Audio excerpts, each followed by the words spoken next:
Bonjour à toutes et à tous et bienvenue dans le Club Pancho. Ravi de vous retrouver pour un nouveau numéro avant-match. Un de plus sur cette saison. Si vous êtes un suiveur assidu du Club Pancho, vous constaterez sans doute et peut-être que les avant-matchs ne réussissent pas forcément à l'OGC Nice après ces rendez-vous européens dont vous avez sans doute le souvenir et également ce match au Vélodrome où on avait fait cet avant-match. Mais là, grosse affiche, gros derby, statu quo en tête du classement. Beaucoup de choses à voir avec notre invité du soir. On est à 48 heures de la rencontre et j'ai le plaisir d'accueillir quelqu'un que vous connaissez sans doute parce qu'il est déjà venu et de mémoire il nous a plutôt porté chance. Je crois qu'on est sur une victoire, une défaite. C'est Gilles. Bonsoir Gilles, comment vas-tu? Et bonsoir, bah écoute, ça va bien, ça va bien. Donc à 48 heures d'un gros match, je pense qu'on a plein de choses à se dire à ce sujet et on a pas mal de sujets à aborder justement. Cette fois-ci, c'est la bonne, en tout cas, on l'espère. L'OGC Nice donc se déplace, court déplacement d'une vingtaine de kilomètres du côté du stade Louis II de Monaco. Gilles, ta venue, justement, elle est importante pour que tu nous apportes tout un tas d'informations. Mais ce match, il prend place quand même, voilà, c'est la 27e journée du championnat, le début du sprint final avant l'issue de cette saison 2024-2025. L'AS Monaco est troisième, l'OGC Nice est quatrième, statu quo, on l'a dit, en haut du championnat, une différence de but identique, et en fait Monaco est troisième à un but de Un plus but d'écart. finalement. Ça fait quelques années qu'on n'a pas vu finalement des équipes aussi proches en haut du classement. Là, cette série de matchs, elle commence fort, et ça va être un gros match samedi soir à Louis II. Et là, ben oui, on est dans un contexte assez similaire. Là, même nombre de victoires, même nombre de nuls de défaites. On est sur exactement le même nombre de points, à un but près, quasiment une égalité parfaite entre les deux clubs. Là, ça va être un derby électrique. Là, ça va être un derby avec de l'enjeu. Là, à 8 matchs de la fin, avec des places européennes en jeu, forcément, là, l'enjeu est plus important que jamais. Là, c'est le sprint final, comme tu as dit. Et là, bien sûr, je vais espérer que ça tourne du côté de Monaco parce que on a l'habitude dans les derniers derbies en date que ça tourne pas vraiment en notre faveur. On se rappelle du match aller, bien sûr, avec un scénario assez catastrophe du côté de Monaco. Mais là, on a un cœur de revanche, on va dire, pour la suite, pour ce match-là, pour cette fin de saison.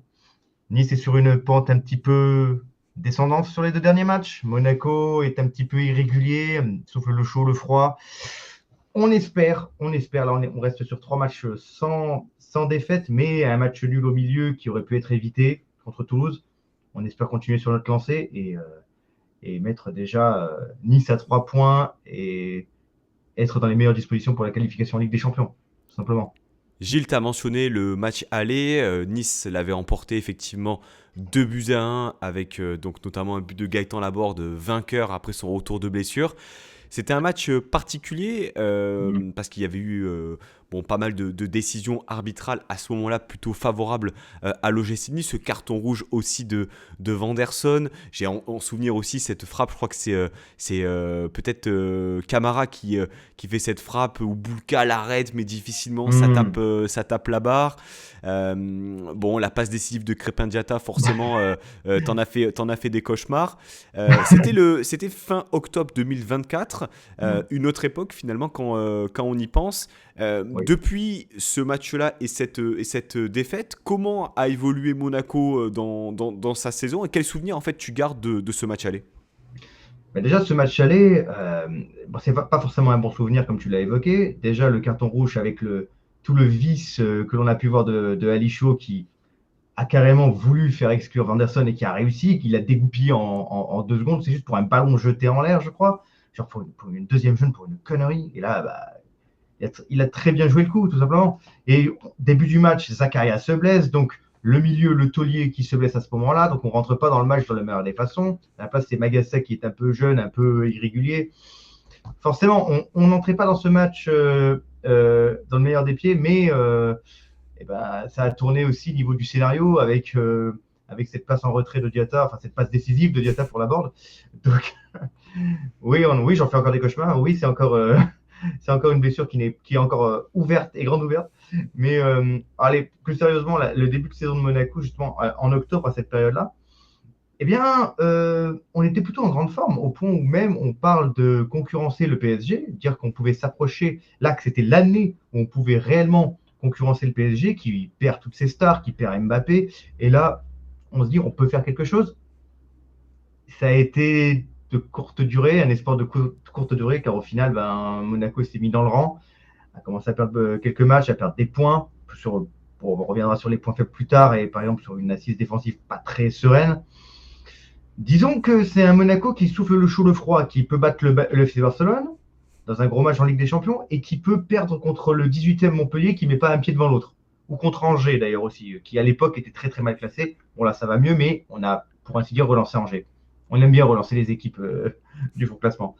Et d'ailleurs la preuve, on a relancé Nice à l'époque, qui était je crois vers 12e et aujourd'hui ils sont 4e à égalité de Monaco. Donc pour dire que voilà, on aime bien relancer les équipes de façon générale.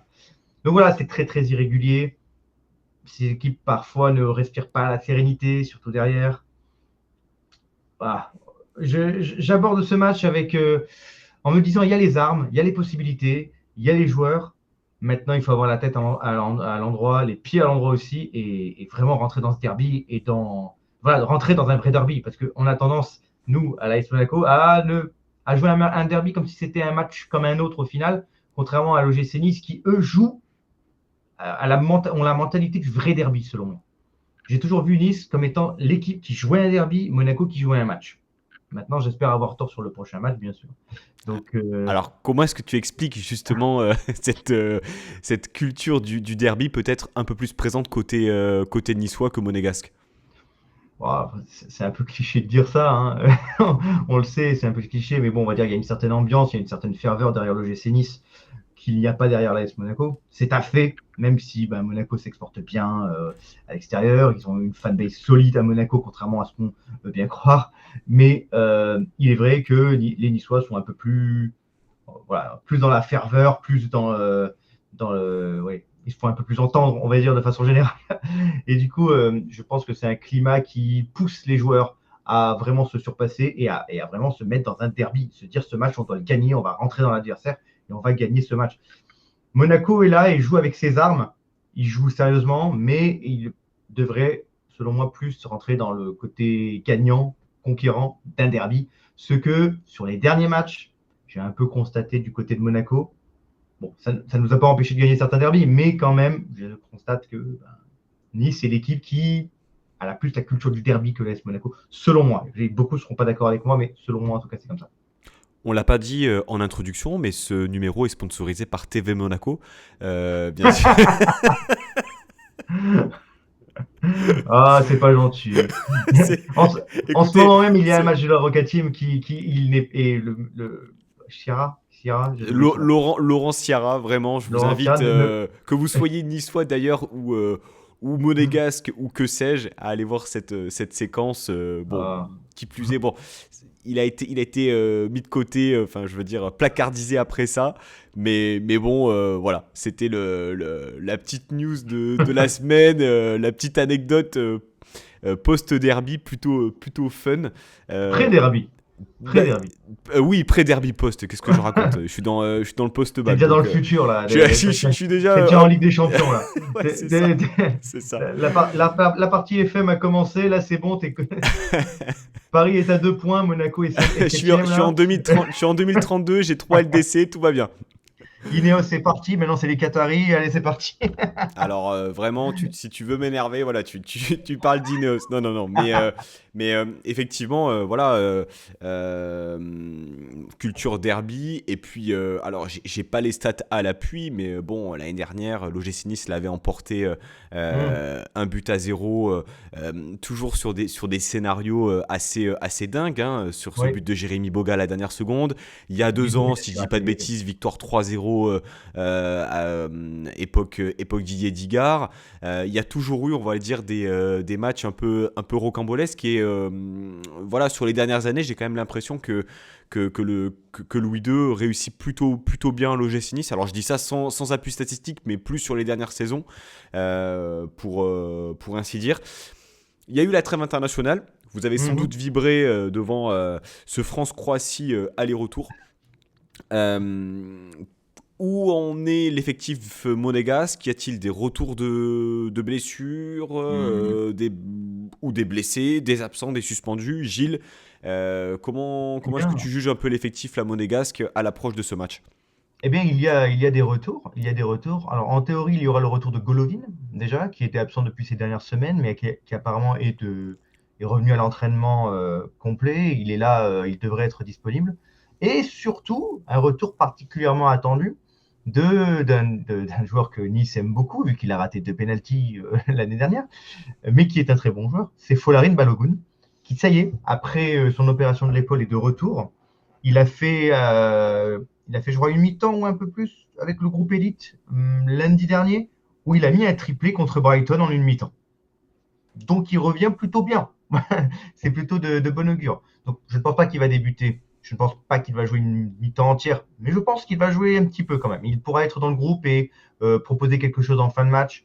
Je pense que ça pourrait être très intéressant, son association avec Mika Biret, qui le connaît bien. Enfin, Mm. ils se connaissent bien du centre de formation de Arsenal à l'époque. Ça marchait très très bien à l'époque, Arsenal. Et donc là, je suis plutôt ravi à l'idée d'avoir ces deux attaquants associés devant, que ce soit sur la fin de saison ou sur un bout de match, comme je pense ça pourrait être le cas contre Nice. Niveau absence, je crois que Magassa est encore blessé au niveau du visage. Je crois qu'il a eu une fracture de la mâchoire.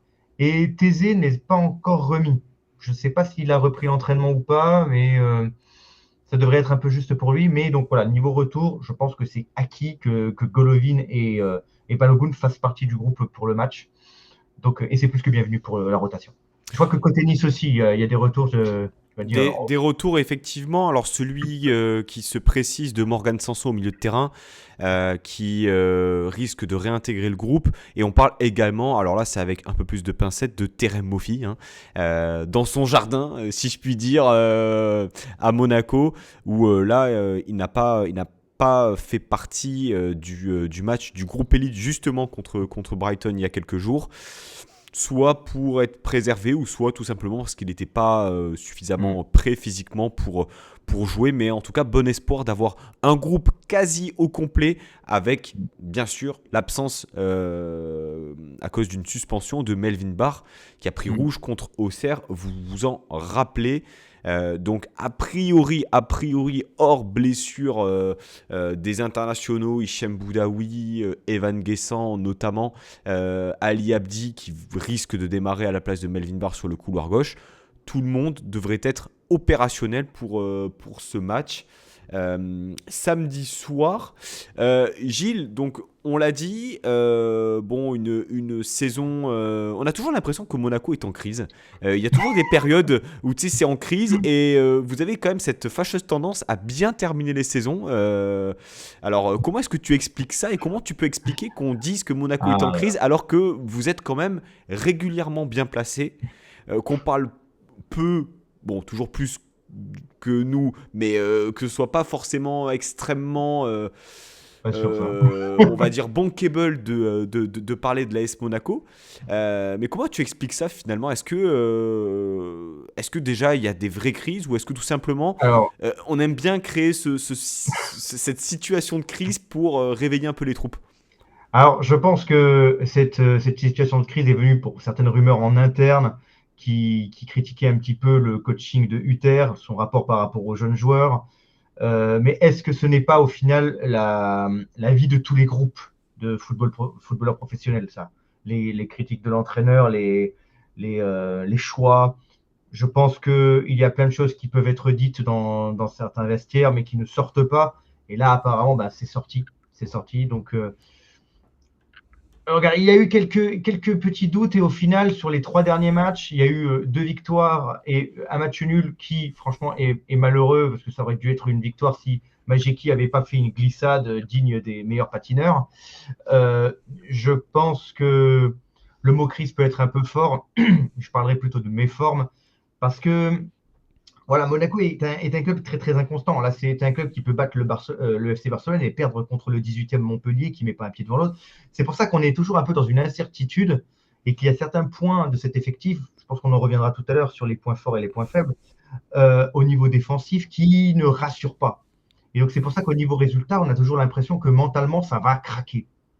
Donc il est vrai que dernièrement, Monaco finit plutôt bien, mais là, avec le calendrier que l'on a, Mm. avec 8 matchs, et on a 6 clubs du top 8 actuel, plus 2 clubs qui jouent leur survie, à savoir Saint-Etienne et le Havre. Je suis, je suis pas hyper optimiste, mais c'est ma nature, si tu veux. Mais j'ai envie de croire en cet effectif, j'ai envie de croire en ce coach, j'ai envie de croire aux résultats que l'on peut obtenir, aux bons résultats. Mais je ne peux pas m'empêcher de dire que ce club est capable de perdre contre Angers et contre Montpellier. Voilà, là, c'est pour ça que là, on va affronter Nice, on va affronter Marseille, on va affronter Lyon sur la fin, on va affronter Brest et Lens, je crois, et Strasbourg, qui est une équipe qui Mm. marche très, très bien en ce moment. Donc là, je me dis, soit on finit en trombe, et on peut même finir deuxième, soit on finit septième. Voilà, il n'y a pas de juste milieu avec moi. Ça peut basculer dans un sens comme dans l'autre. Et c'est pour ça qu'il y a un peu ce climat d'incertitude constante qui nous fait parler un peu de crise qui est un peu fort. Parce que je trouve que au niveau des twistos monégasques que je suis, on est un petit peu intense aussi. Quand on prend un but, c'est la fin du monde. Mais quand Biret marque un triplé, on est la meilleure équipe du monde. Je pense que c'est un peu comme ça chez tous les supporters. Oui, oui, oui, je te rejoins là-dessus, le côté absence de demi-mesure, quoi. C'est, tu perds, tu joues le maintien, tu gagnes, tu joues la LDC, quoi. C'est. Ouais, pour suivre aussi beaucoup de Niçois. Finalement, je ne suis pas beaucoup de monde sur Twitter, mais il n'y a que des Niçois et des Monégasques. Y a pas de, je suis à peu près le Monégasque. Enfin, le Monégasque, je ne suis pas né de naissance monégasque. Je suis le seul, à mon avis, à être. Je suis le Monégasque que les Niçois suivent quand même, tu vois. Vite fait, parce qu'il en faut bien un, tu vois. C'est la caution Monaco de certains tweetos. Donc, non, mais voilà, crise, c'est peut-être un mot fort. Il est vrai que cet effectif, voilà, l'irrégularité nous fait dire que ça peut basculer dans un sens comme dans l'autre. Et là, sur cette période-là qui va arriver, là, on va vraiment savoir si l'effectif est taillé pour faire quelque chose de grand ou pour s'enfoncer vers la seule et unique place non européenne qui semble encore atteignable, à savoir la 7e. Donc, à voir. C'est pour ça qu'on. Voilà, crise, pas crise. Je sais que Sky me chambre beaucoup là-dessus, en disant ah, Monaco en crise depuis des années et au final toujours en Ligue des Champions. Voilà. À voir On cette aimerait saison. bien, on aimerait bien être en crise toutes les années, hein, effectivement, pour Ah, jouer bah la non. LDC. Mais nous, la crise, c'est une année de transition où tu termines 9ème, quoi. C'est, tu vois, c'est. Ah, Voilà. on a connu ça, hein. On a connu ça. Ouais. L'année Covid, l'année juste après le Covid aussi, il me semble. Là, on a eu notre Tu veux panne. dire l'année où on gagne à la dernière seconde grâce à Dolberg, cette C'est année-là? ça, ouais, c'est ça. M'en Ouais, rappelle, ouais. m'en rappelle, m'en rappelle. Un Ouais. centre de Moussa Ouagé, voilà. Et c'était le dernier match avant l'arrêt du Tout à championnat, il me fait. semble. Tout à fait. On embrasse Moussa Ouagé, hein, qui doit sans doute regarder cette vidéo à l'heure actuelle, en train Et de fumer. Moreno, le coach qui a fait Ah 3 oui, matchs et qui est oui, parti. Ouais, l'illustre ancien l'illustre. adjoint de Luis Enrique. Je Je crois. confonds, je confonds Je sais peut-être. même plus où il est actuellement. Je confonds. Là, mais c'est pour ça, il y en a beaucoup qui veulent la peau de Hutter, même si parfois certains de ses choix sont discutables. Je trouve qu'on a vraiment besoin de régularité. Et je pense que c'est un très bon coach.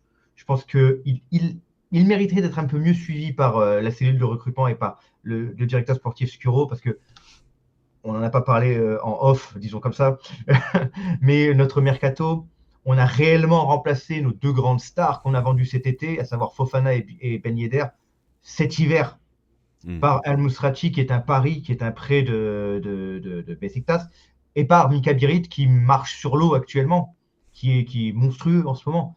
Donc on a remplacé réellement Ben Yedder, qui était, malgré tous ses déboires, Hmm. et Dieu sait que aujourd'hui, je crache sur cette personne parce que tous ses déboires, c'est un odieux personnage, honnête, et la justice a fait son travail. Mais remplacer un gars qui marquait beaucoup de buts par Mika Biret, qui met 11 buts en 9 matchs, je me dis enfin, on a un buteur, parce que c'était ça qui manquait à cet AS Monaco du début de saison. On arrivait à gagner, on arrivait à faire quelque chose, on n'avait pas de neuf, ce qui est Hmm. assez incroyable. On a Balogun qui s'est blessé très très vite, qui est en confiance et paf, se pète l'épaule. On a Mbolo qui, malgré son travail de l'ombre, il pèse beaucoup sur les défenses, mais qui n'est pas un buteur. Donc on s'appuie vraiment beaucoup sur notre milieu de terrain très très costaud, avec des joueurs de ballon comme Ben Seguir et Akliouche, entre autres. Mais, euh, mais voilà, donc je trouve que Michael Birit dans cet effectif, c'est plus que bienvenu pour la suite et pour la fin de la saison surtout. Alors, on parle du classement final des deux Mm. équipes, de l'AS Monaco. Au global, Gilles, cette saison monégasque, comment est-ce que tu la juges? Voilà, il y a eu ce parcours en LDC où vous faites Mm. sortir par Benfica, en vivant quand même des émotions fortes, hein. Ah oui, Victoire contre le Barça, belle victoire contre l'Étoile Rouge, victoire à Bologne, contre Aston Villa. ouais, contre Aston Villa, tu rattrapes un match où tu perds de 2-0 contre le Dynamo Zagreb aussi, à Tout à fait. l'extérieur. Donc le Sur une parcours, il est, il, patinoire. il est honorable. Et en même temps, tu perds en huitième de finale de Coupe de France contre Reims Mm. au travers d'un match plutôt moyennasse. Comment est-ce que tu juges la saison dans sa globalité de l'AS Monaco? Et est-ce que une qualification en LDC est indispensable au regard, euh, on va dire, du parcours Coupe de France ou on va Mm. dire des objectifs fixés par la direction sportive? Là, oui, hein. Là, oui, très clairement, j'estime que Monaco, qui ne se qualifie pas en Ligue des Champions, qui ne fait pas top 3, allez, 4, vraiment grand maximum, ce serait une mauvaise saison, ce serait un échec. Selon moi, ce serait vraiment un échec. Parce que déjà, on avait des ambitions en Coupe de France de se dire, chaque année, allez, cette fois-ci, on la joue. Et on se fait sortir soit par une équipe de nationale, soit par une équipe de Ligue 1 en méforme au penalty, en étant complètement nul sur ce match. Donc c'est une grosse déception, la Coupe. Surtout quand on voit actuellement le dernier carré avec Dunkerque et Cannes au milieu de Paris et Reims. Je trouve que Monaco aurait eu sa place, Nice aurait eu sa place aussi s'ils n'avaient pas fait leur faux pas. Hein, on salue Saint-Brieuc, bien sûr. Hein. mais, mais, euh, mais là, je pense que vraiment la Coupe, c'est pour ma part un gros regret. On aurait vraiment dû la jouer beaucoup plus sérieusement. Et par contre, la Ligue des Champions, je suis un peu plus mitigé. Parce que, comme tu le dis, on a vécu quelque Hmm. chose d'incroyable. On a vécu des émotions. J'étais au stade, franchement, j'étais au stade pour Monaco-Barcelone. Je crois que c'est l'une de mes meilleures expériences de stade de ma vie. C'était incroyable. L'ambiance était incroyable. Et être entouré de pseudo-barcelonais autour de moi qui se la ferment dès qu'ils prennent le deuxième but de Ilni Nikela, je trouve ça mais magnifique. C'était Tu, vraiment, m- vraiment tu, les émotions. tu me disais d'ailleurs en off qu'en termes d'émotion, en termes ambiance au stade, le Monaco-Barcelone, on était un peu sur le Monaco-Nice 2004-2005 avec le triplé de Victor Agali. C'est ce que tu me confiais. Ça, tu te venges pour le Saint-Brieuc, c'est ça? Ouais, ouais, clairement. Bah, c'était il y a longtemps, je me rappelle plus. Tu sais, il y a des choses que je préfère effacer de ma Simplement mémoire. 20 Hein. ans. Je vois pas. 20 ans! Mais arrête, faut pas me dire des choses pareilles. C'était il y a 20 ans. J'avais 15 berges. Oh merde. Ah, tu viens de me mettre un coup dans la gueule, là. Ah, mais j'avais pas pensé comme ça, hein. Oh la vache. Ah, c'était il y a 20... Ouais, attends, ouais. Meilleur Waouh. souvenir de supporter. Voilà. Ah, tu m'étonnes. Ah oui, quand on vit Voilà. ça, oui, tu m'étonnes. C'est comme les Marseillais vont te dire que c'est le Marseille-Montpellier où ils remontent 4 buts, là. Tu sais, c'est le match de Courbis, c'est légendaire comme match. Enfin, bref. Non, oui, les émotions Hmm. niveau Ligue des Champions, où le match de Benfica, tu as des regrets. Tu as des regrets parce que tu te dis, tu ne joues qu'un seul match. Tu ne joues que le match retour. Tu le joues bien, mais tu n'as pas l'expérience qui fait que tu fais Hmm. basculer le match. On fait 3-3 alors que le 3-2 semblait à la portée. On revient 2 fois dans le match et là, on prend ce dernier but qui nous crucifie. Mais on est déçu, mais on a vécu des choses. On aurait pu mieux faire. Et je pense que re-rencontrer Barcelone maintenant en quart, on se serait fait éclater. Parce que là, Barcelone, c'est pas le Barcelone du début de Ah, saison. là, c'est en mode rouleau compresseur. Ça fait quelques semaines là. C'est C'est assez solide, c'est hein. quelque chose. Là, on a Effectivement. affronté Arsenal et l'Inter qui nous ont éclatés. Là, on a vu que c'était à deux. On a vu vraiment qu'il y avait plusieurs classes d'écart entre Monaco et les autres clubs, que Hmm. Barcelone, c'était un exploit, vraiment. Comme un exploit de Nice qui finit avant-dernier en Europa League. Je trouve que c'est un exploit à ce niveau-là. Terrible. Terrible. Même moi, j'ai eu de la peine pour eux. mais, mais voilà, non, Monaco, c'est en Ligue des Champions. Je reste fier de ce parcours-là parce qu'on revient en Ligue des Champions. Ça fait très longtemps qu'on attendait cette qualification-là. On est plus, voilà, on montre de belles choses. On a longtemps cru au top 8. Au Hmm. final, on s'écrase un petit peu sur la fin, mais on se qualifie quand même. On n'aura pas démérité, mais ce match contre Benfica aurait mérité mieux. Et malgré tout ça, donc le bilan de la saison, ça va beaucoup se jouer sur cette place de 3, ce top 3. Ça va beaucoup se jouer sur cette fin de saison et tout ce calendrier. Sur ce top 3 ou sur top 4? 4 minimum, parce qu'on aurait donc le barrage. Mhm. Et on sait que Monaco aime bien les barrages. L'année où on fait demi-finale, Monaco a un barrage juste avant. Donc on se dit, ça nous rassure comme on peut. Ce serait mieux de ne pas le jouer parce que faire un mercato l'été avec un barrage au milieu, c'est toujours Ouais. particulier. Et, mais allez, top 3, top 4, grand maximum. Mais voilà, je pense que ça peut partir totalement dans un sens comme dans l'autre avec ce championnat, avec tous les adversaires qu'on doit affronter. Marseille qui décline un petit peu, on n'est qu'à 2 points. Nice et Monaco ne sont qu'à 2 points de l'OM. Donc on est sur vraiment un championnat hyper serré. Et derrière, il y a Lyon à 2 points des deux clubs. C'était impensable il y a quelques semaines. Mm. Donc là, on est vraiment sur une incertitude totale au niveau des places européennes. Ça va être passionnant, ça va être stressant, mais on va vite des choses en tout cas, ça c'est certain. Ouais, effectivement, c'est-à-dire que chaque match va être important et puis ne pas oublier aussi Strasbourg, mine de rien, qui Oui, sur les dernières semaines peut-être peut être l'outsider dans ces places européennes. Alors, on va rentrer peut-être un peu plus dans le détail par rapport au match et surtout, on va dire, aux points forts et aux points faibles. mhm. T'en as parlé d'un notamment qui est arrivé il y a quelques semaines dans cette équipe de l'AS Monaco, Gilles. Ouais, est-ce que tu peux nous établir un peu on va dire ces axes forts Mhm. de Monaco et ainsi que on va dire, des points de progrès ou des points on va dire, de vigilance pour samedi soir. Là, on est clairement dans une équipe coupée en deux, on va dire. Là, niveau point fort, on a une attaque qui peut être, là, depuis l'arrivée de Mika Biret, qui met 11 buts en 9 matchs, 2 passes décisives en plus aussi, voilà, qui est monstrueux. Là, il met 3 triplés à domicile sur 3 matchs. Ça lui a pas suffi pour être homme du mois, c'est ça? Joueur du mois. Joueur du mois, parce il a pas la bonne couleur de maillot, hein, bien sûr. Euh, je recycle un peu certaines vannes. Euh, voilà, j'ai trouvé que ça sonnait bien. Donc, non, voilà, Birit devant. Maintenant qu'on a recruté ce joueur-là, on a vraiment un tueur devant. C'est ce qui nous manquait, comme je disais tout à l'heure.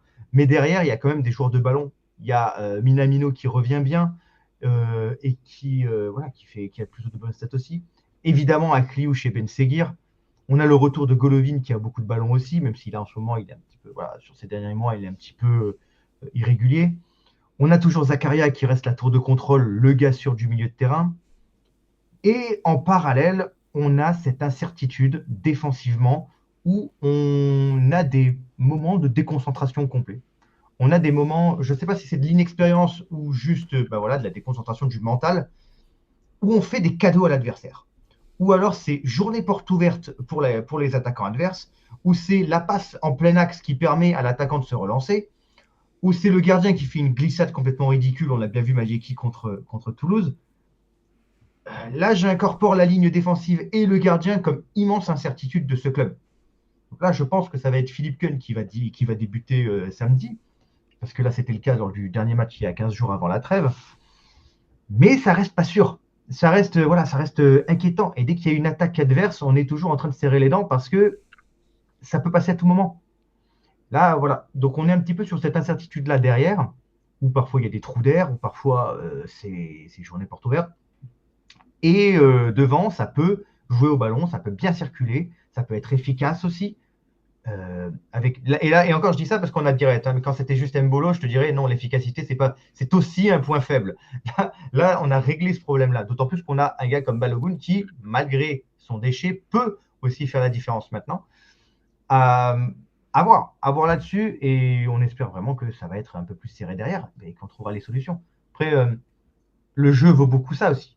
C'est vrai que c'est un jeu très offensif, c'est un jeu qui, qui permet aussi qu'il y a beaucoup de circulation de ballon, on peut avoir du déchet, on peut se faire prendre en contre. Donc ça appelle à devoir à courir derrière pour aller récupérer le ballon et retourner défendre pour les ailiers surtout. Mais au-delà de ça, au-delà du style de jeu, je pense surtout que parfois il y a des pertes de concentration. Hmm. Parfois il y a des moments où il y a du vide. Et malheureusement, ça, on ne l'a toujours pas réglé.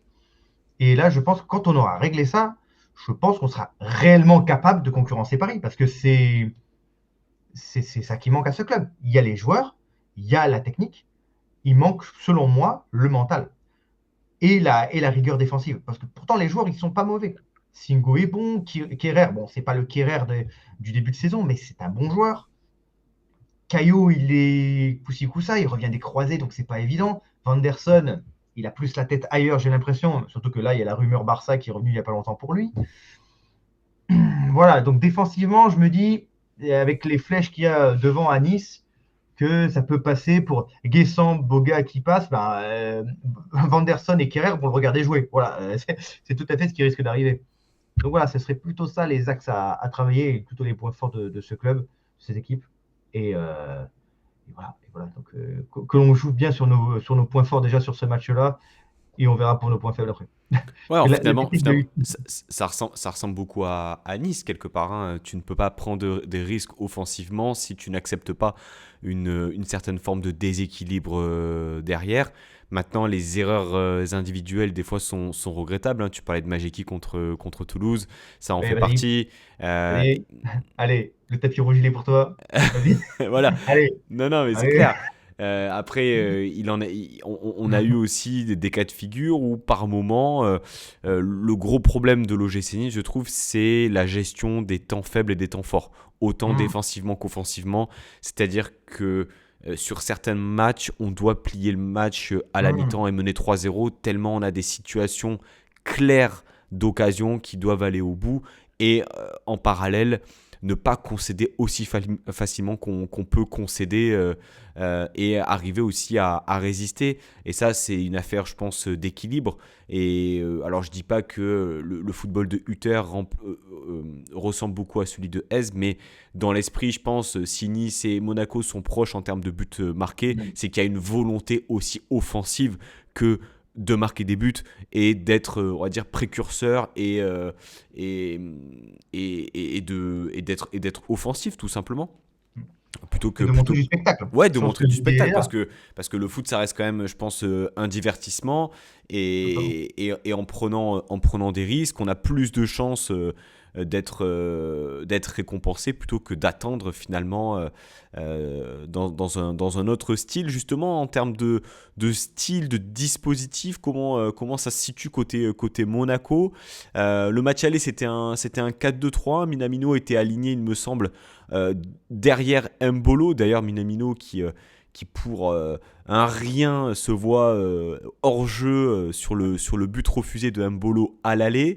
Il y a du ballon, tu l'as dit. Est-ce qu'on va avoir un 4-2-3 un reconduit ou est-ce que on peut voir supposément une doublette devant Mbolo Biarritz ou Biarritz Balogun en cours de match? Alors, pour moi, ce sera les deux possibilités. Je pense soit le 4-2-3-1, soit le 4-4-2. Après, le 4-2-3-1 est toujours particulier vu que en réalité, ce n'est pas un 10, mais plutôt un attaquant de soutien voilà, qui fait office de deuxième attaquant et qui est souvent un rôle occupé par Minamino. Est-ce que ça va être ça ou est-ce que ça va être une doublette? Je pense plus Mbolo Biret et que Balogun puisse rentrer par la suite. C'est pas impossible selon moi. C'est pas impossible, sachant que Nice, je crois, joue souvent à 3 derrière. Ça pourrait être bien de mettre deux attaquants. Ça peut être l'un ou l'autre. Je pense que voilà, défensivement, ça va rester une ligne de 4. Donc, avec Kun dans les buts, Vanderson à droite, Caillou à gauche.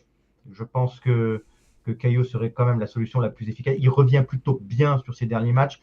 On espère qu'il continuera sur cette lancée samedi. La charnière, pour moi, la meilleure possible, ce serait Singo Kerrer. Même si bon, Kerrer a un peu des trous d'air en ce moment, mais je pense que ce serait dur de l'enlever du 11.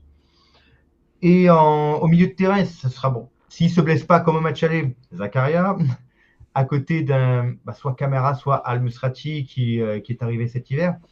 Je vois plus Camara, mais rien n'est impossible à ce niveau-là. Si l'un peut remplacer l'autre en cours de match, ce ne serait pas étonnant. Par contre, devant, bon, Akliouche me paraît assez indispensable. Ben Seguir de l'autre côté. Biret, bien sûr, même si bon, en Ligue des Champions, il n'a pas mis Biret dans un match décisif, rappelons-le. Hmm. Tout est possible. Mais je pense qu'il sera titulaire, bien sûr, surtout que à Louis II, il aime beaucoup mettre des triplés. Donc s'il pouvait continuer sur sa lancée, ce serait très très bien, mais j'en demande peut-être un peu trop. Et bon, si ça tenait qu'à moi, ce serait deux attaquants. Ce serait deux attaquants. Voilà, on joue le derby, on joue Hmm. l'offensive, on joue l'attaque, on joue le spectacle. Est-ce qu'il va plutôt mettre Minamino comme au match aller, parce que voilà, il revient bien lui aussi. C'est un bon joueur, qui a prolongé récemment d'ailleurs. c'est pas impossible non plus. Si je devais me mouiller, si je devais parier, allez, à la place de Hutter, là, j'allume FM et je me dis, je mets 2 attaquants. Voilà. Après, ce qu'il va faire lui, voilà, je saurais pas dire. Je saurais pas dire. Pour moi, ce sera juste ces deux solutions-là, mais pas. S'il nous sort un 3-5-2 du chapeau, là, par contre, j'aurais été feinté et je crois que tout le monde aura été feinté à ce niveau-là. Un petit Non. Crépin Diatta, piston droit Ah dans ouais. un 3-5-2. Ah, tu sais qu'il met la passe décisive en remplaçant Vanderson dans une défense à 4.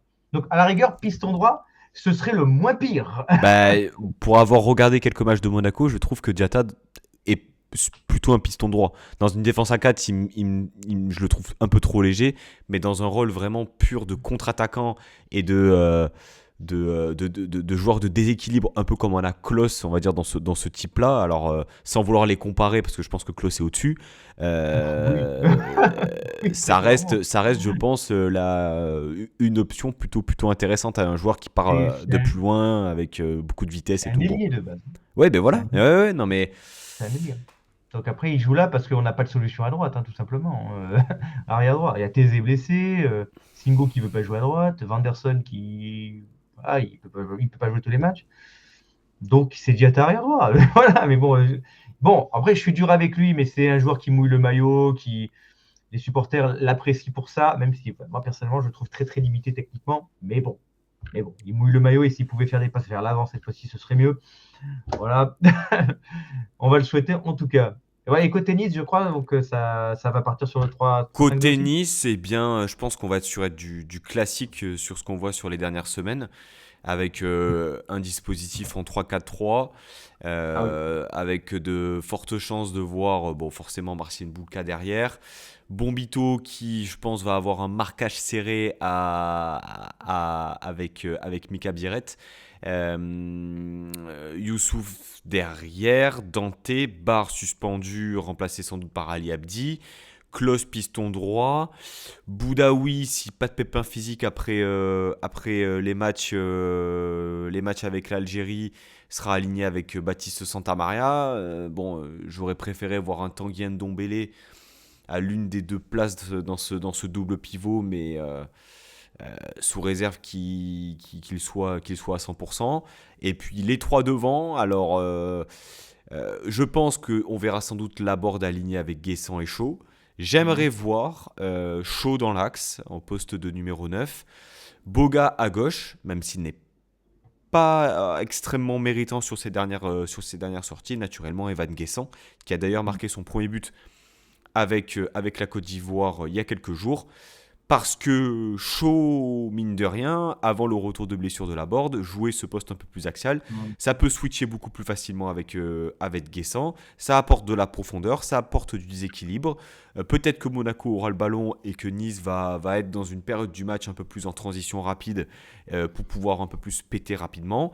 Mhm. Laborde, qui plus est, n'est pas dans une période, on va dire, de grande confiance. On a l'impression qu'il est un peu dans le creux de la vague après ses deux-trois derniers matchs, même quand Nice gagnait, hein, je dirais, depuis Saint-Etienne. Parfait pour affronter Monaco, on peut le relancer, hein. Ben, C'est figure-toi ce que qui le arrive dans match, ces le cas-là, match hein. aller, je crois que c'est, enfin, si je dis pas de bêtises, je crois que c'est son premier but de la saison, hein. Il revient de blessure et il rentre contre vous, hein. Eh ben, on aime bien ça. Faites rentrer Mofi, je crois qu'il revient de blessure, c'est ça? Voilà, Mofi, Voilà, écoute, première on minute rend de la service. saison. Allez. Donc, Eh, moi, voilà, mon petit. pas de Diop.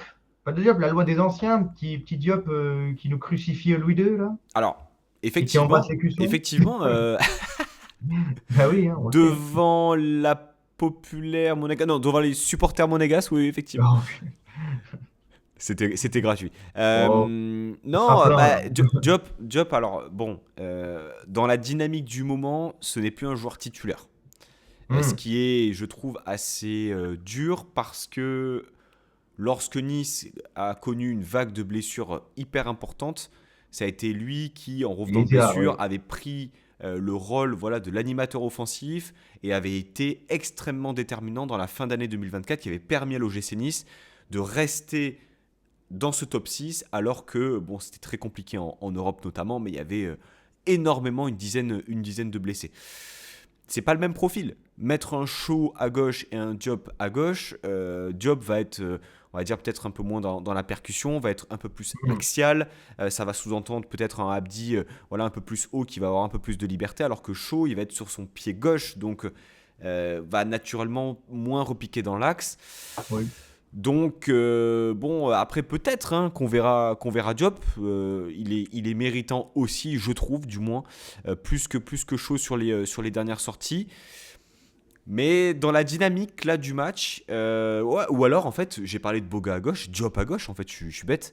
Diop à gauche, chaud dans l'axe, Guessant à droite, et tu bench Laborde et Boga pour le coup, mais Boga c'est un peu plus anecdotique puisque sur les dernières semaines, il ne démarre plus. Ça me semble bon, surprenant dans la dynamique du moment de ne pas laisser Laborde titulaire, Mais mais pourquoi quelque pas? part, au regard du match, de la disposition, du fait que Shaw, ça lui a plutôt bien réussi de jouer dans l'axe, ça me paraît pas déconnant et ça peut peut-être fonctionner. Il y en a un que tu n'évoques même pas, et pourtant que le transfert a fait du bruit, c'est Moukoko. Il devient quoi, lui? Qui ça? Ah voilà, c'est bien, c'est le son de- Bah, on peut en parler rapidement. Je pense que on est sur l'un des plus gros, on va dire, flops si on considère une attente. On va dire qu'il y avait quand même une attente au vu du nom, Ah, au vu c'est de un la, au vu, très... au vu- au vu de la provenance, au vu de ce que ça sous-entend Mhm. derrière, la précocité, le talent, etc. Honnêtement, il y a eu ce match contre Saint-Etienne où il met ses buts avec nous. Et derrière, une traversée du désert. Vraiment. Des matchs où, en fait, limité techniquement, limité, on va dire, intellectuellement dans la compréhension du jeu. C'est pas du tout enfin, moi, en tout cas, bon, je m'attendais pas du tout à ça. Et ça Beaucoup de relance en promesses, fait ouais. cette philosophie sur le championnat allemand. Tu sais, le côté Ah, oui. tu peux mettre 20 buts en Allemagne, ça te fait pas de toi. Bon, il les a pas mis ces 20 buts, hein, donc quelque part, voilà. C'est vrai que Guirassy n'avait pas mis beaucoup de buts à Rennes non plus, hein, cela dit. Il a eu quand Ouais. même une ou deux saisons de référence avec Genesio, mais de là à péter Là, oui. les compteurs autant à Stuttgart qu'à Dortmund, oui, non, c'était assez questionnant. Mais non, Moukoko, honnêtement, enfin, on fera les bilans dans des émissions dédiées à ça, mais c'est vrai que j'allais dire une vaste blague, une C'est dur. gros flop, Ouais, et gros puis flop. surtout, voilà, un joueur qu'on a totalement oublié. C'est-à-dire que là, dans la rotation actuelle, avec tous les retours de blessures, etc., voilà, c'est même plus une option, c'est une quatrième option. C'est-à-dire que le jeune Ouais. Orakpo derrière lui est passé devant. Non, On a c'est voilà. terrible, c'est terrible. Bah, Gilles, tu t'es oui, mouillé sur le dispositif, tu t'es mouillé sur la composition. Je vais te demander le plus important de te mouiller sur le score. le prono. Ah, ouais, pense les deux équipes vont marquer, je pense, selon moi. Et je partirais sur un 2-1 pour Monaco. Et je vois Nice marquer. Je vois pas, je verrai pas ça autrement. Donc un petit 2-1, ça me paraît plutôt réaliste. Euh, Selon le contexte du match, peut-être Nice qui ouvre le score, Monaco qui remonte. Allez, ce serait beau. Même petit 2-1. Allez. Pronostic réaliste, je vois un match nul. Un partout, 2-2. Allez, 2-2 pour le spectacle. Pronostic supporter, forcément. On veut une victoire. Allez, on vous écrase 1-0. Ah bah pour nous, ce serait être écrasé, hein. Une défaite contre Nice, c'est être écrasé dans tous les cas. Donc, Non, mais donc, bon. Naturellement, on espère une victoire. Mais en tout cas, ça fait quand même plaisir de voir ce match arriver à ce moment-là de la saison. Ça lance le sprint final. C'est hmm, un gros rendez-vous qui est peut-être, effectivement, comme tu le sous-entendais, peut-être plus attendu côté niçois que monégasque. Mais quand même, un Monaco-Nice, c'est le vrai derby. C'est celui c'est qu'on vrai. apprécie. Et quelque part, mieux vaut que ça se fasse dans ce contexte-là où les deux équipes sont au coude à coude que voir une des deux équipes décrocher à 15 points l'une de l'autre. Parce que bon, c'est ça aussi, hein, les rivalités, Ah oui. autant que ce soit pour une qualification en LDC plutôt que un maintien en Ligue 1. En tout cas, Mhm. on espère le meilleur match possible. On espère un arbitrage Ah, on connaît l'arbitre? sans doute, mais j'ai pas l'information là sous les yeux. Mais Ah, en direct il réel. semblerait que l'arbitre ait été désigné pour samedi soir. Ouais, samedi soir, hein, horaire Turpin? Turpin? Turpin. Ah non.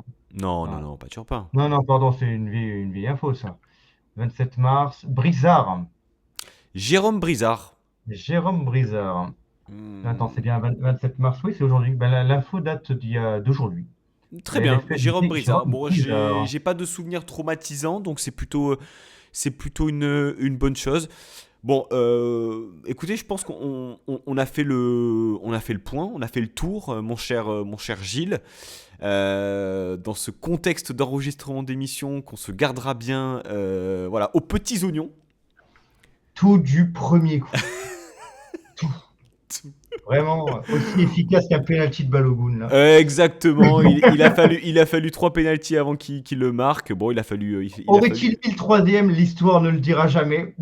effectivement. En tout cas, je te remercie grandement de nous avoir donné voilà, ces éléments de contexte autour de cette rencontre pour nous mettre en condition à 48 heures voilà, de la rencontre. Donc merci à toi Gilles d'avoir pris du temps Et, pour venir eh bien, nous éclairer là-dessus et pour ta disponibilité surtout pour et merci de l'enregistrement l'invitation. de ce numéro-là. Et puis écoute, bonne fin de saison à l'AS Monaco. On n'oublie pas on a un ennemi entre guillemets en commun sur cette fin de saison. Donc faites le taf comme nous on l'a fait au match retour contre Marseille. On est à 2 points, Nice comme Monaco de Marseille. Si on pouvait les faire, eux, à la quatrième place, qui font un petit peu rabattre leur caquet à ceux-là et l'autre corruption, là, qui se détend un peu. Euh, non, non, franchement, lui, L'imitation, quel terrible. sketch, quel sketch terrible. Euh, ouais, qu'on se prenne les places de LDC direct, hein, voilà, Et on n'oublie s'arrange comme pas, ça. saison 2016-2017, on tape le PSG à la maison, derrière, vous terminez champion. Exactement. Et vous nous battez 4-0 Oui, et on finit champion. et vous terminez champion. Voilà, donc Et vous vous avez terminerez votre sans doute dernier pas titre. champion, mais vous pouvez effectivement nous rendre un peu Un peu l'appareil servi. 8 ans après, sait-on jamais. Voilà, c'est une année importante, c'est le dernier titre de l'OGC Nice quand même, donc je trouve ça important de toujours ramener ce fameux championnat d'automne que vous aimez tant, que vous vous vantez tant. Ah, mais vous l'aimez, hein. Lucien Favre est revenu pour ça, hein, avec le succès qu'on le connaît, qu'on lui connaît maintenant. On se rappellera de ce titre de champion d'automne saison 2016-2017, tout comme la Gambardella 2012 avec la génération Alexis Bosetti, naturellement. Ah, évidemment. Merci beaucoup Gilles. On se laisse là-dessus. Et puis j'espère que les personnes qui auront vu et écouté ce numéro seront dans les meilleures conditions pour assister à ce match. On va vibrer, je l'espère, pour eh bien, ce sprint final avant eh bien, l'issue de la saison. Encore 8 matchs à jouer pour peut-être rêver d'une qualification en LDC. Merci à tous. À très bientôt dans le Club Pancho. La Baeta et Issa Nissa. Ciao, ciao. Et les